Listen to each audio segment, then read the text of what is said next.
সে নামাজ শেষে ফিরে গিয়ে তার ছাগলগুলো নিয়ে বিসমিল্লাহ বলে স্বাচ্ছন্দ্যেই নদীটা পার হয়ে গেল। আসসালামু আলাইকুম রহমতুল্লাহ। সবাইকে স্বাগতম আমাদের আজকের এই ভিডিওতে।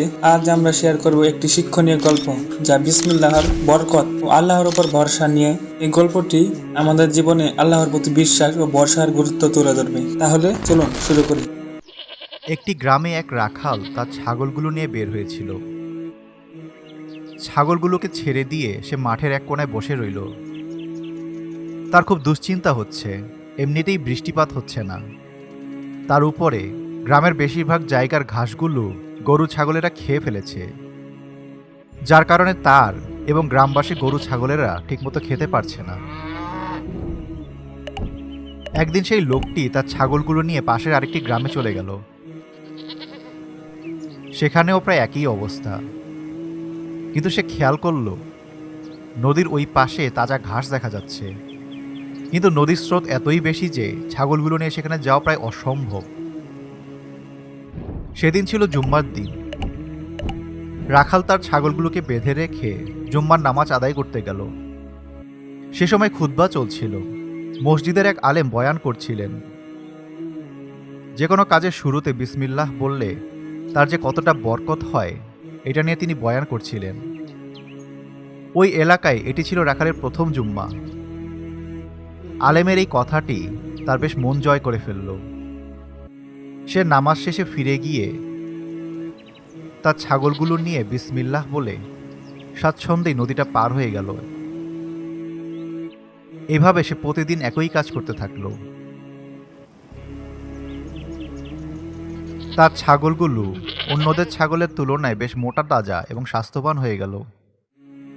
এইটা দেখে গ্রামবাসীরা সেই রাখালকে জিজ্ঞাসা করল যে সে ছাগলগুলোকে কি খাওয়ায়, যার কারণে তার ছাগলগুলোর স্বাস্থ্য এমন ভালো হলো। রাখালটি ছিল খুবই সৎ এবং সহজ সরল। সে নির্দ্বিধায় বলে দিল সে জুম্মার খুতবায় বিসমিল্লাহর বরকতের কথা শুনে খুবই অনুপ্রাণিত হয়েছে এবং তারপর থেকে সে প্রতিদিন বিসমিল্লাহ বলে নদীটি পার হয়। কথাটা শুনে সবাই অবাক হলো, কিন্তু কেউ তার কথাটা বিশ্বাস করল না। সবাই চলে গেলেও একজন সেখানে দাঁড়িয়ে রইল। সে বলল সে তার সাথে পরের দিন সকালে ওই এলাকাতে যাবে, সেও নদীটা পার হয়ে দেখবে।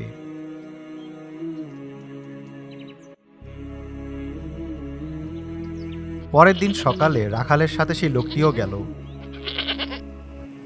নদীতে উতাল পাতাল ঢেউ চলছে। সেই লোকটি সাথে করে একটা রশি নিয়ে গিয়েছিল। রশিটি তিনি নিজের গায়ে বাঁধলেন এবং আরেকটি অংশ তিনি গাছের সাথে বেঁধে নিলেন, যাতে তিনি নদীর স্রোতে ভেসে না যান।